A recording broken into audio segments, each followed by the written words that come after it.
Yan, nagluto ako ng beef with radish.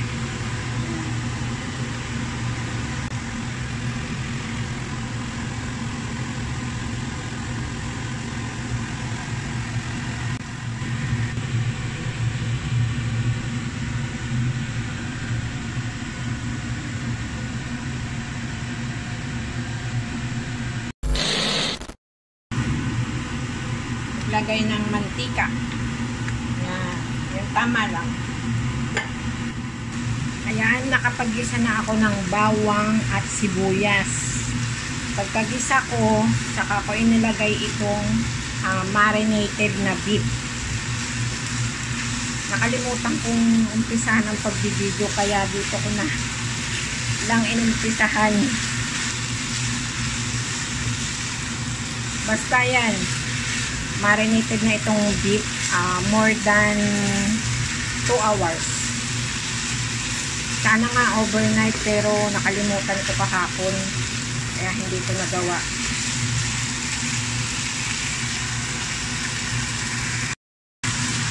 Yan, ang ginamit ko nga palang sibuyas dito na panggisa ay yung malaki. Ginayat ko siya ng maliliit, at saka yung bawang minced garlic ang ginamit ko. So, ayan. Nandiyan naman sa screen kung ano yung ginamit ko ng pagmamarinate.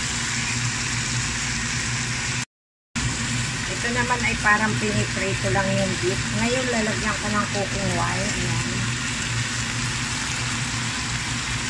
Tapos, haluin lang.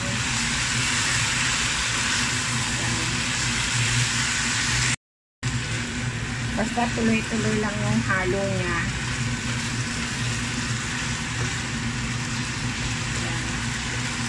Ngayon, lalagyan ko ng water.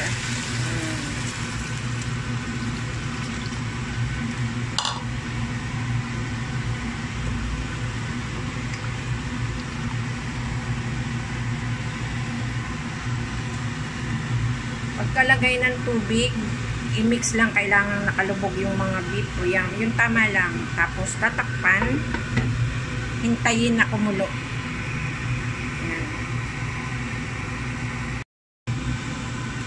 Ayan, kumulo na. Haluin. Ayan, haluin. Tapos, takpan ulit. Hinaan ng apoy. Lagain hanggang sa lumambot na yung beef. Like, 45 minutes to 1 hour. So, ayan, mahina na yung apoy niya. Medium fire lang. Or medium heat. Ayan, after 45 minutes, buksan natin. And then, haluin syempre. Syempre, ayan, may tubig pa yan. Ngayon, i-check ko kung luto na. Medyo matigas pa ng kaunti. Matigas pa siyang tusukin ng tinidor. Pero, ilalagay ko na itong radish. Ayan. Para maluto rin yung radish.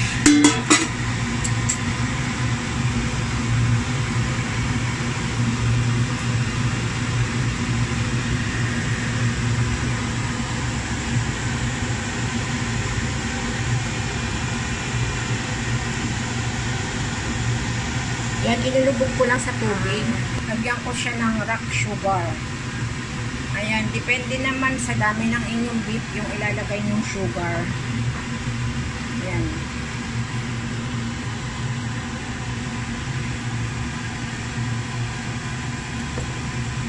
Then ngayon tatakpan ko siya para maluto. Hintay maluto yung radish. Same, medium heat lang siya. Ayan, hintayin kong maluto ang radish. Siyempre, habang naluluto ang radish, naluluto rin yung beef niya. So, iwanan ko muna ng ganyan, mga ilang minuto pa yan. Ayan, akin kong bubuksan para i-check. Siyempre, haluin. Ayan, may sauce pa rin siya. Aking tutusukin siyempre una yung beef kung luto na talaga. Ayan, okay na, malambot na. Ayan, natutusok na. And then, next yung radish.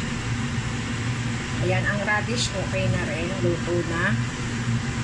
Ayan, sabi nga, turo ng aking ina, kapag daw ang karne or meat ay natutusok na ng tinidor, ibig sabihin yan, luto na yan. So, ganon. At yun ang aking natutunan sa aking ina. Tapos ngayon, lalagyan ko ng kaunting paminta. Yan. Tapos, haluin. At pakuluan pa ng kaunti, syempre. Ayan, ngayong luto na yung meat at saka radish, titikman ko naman.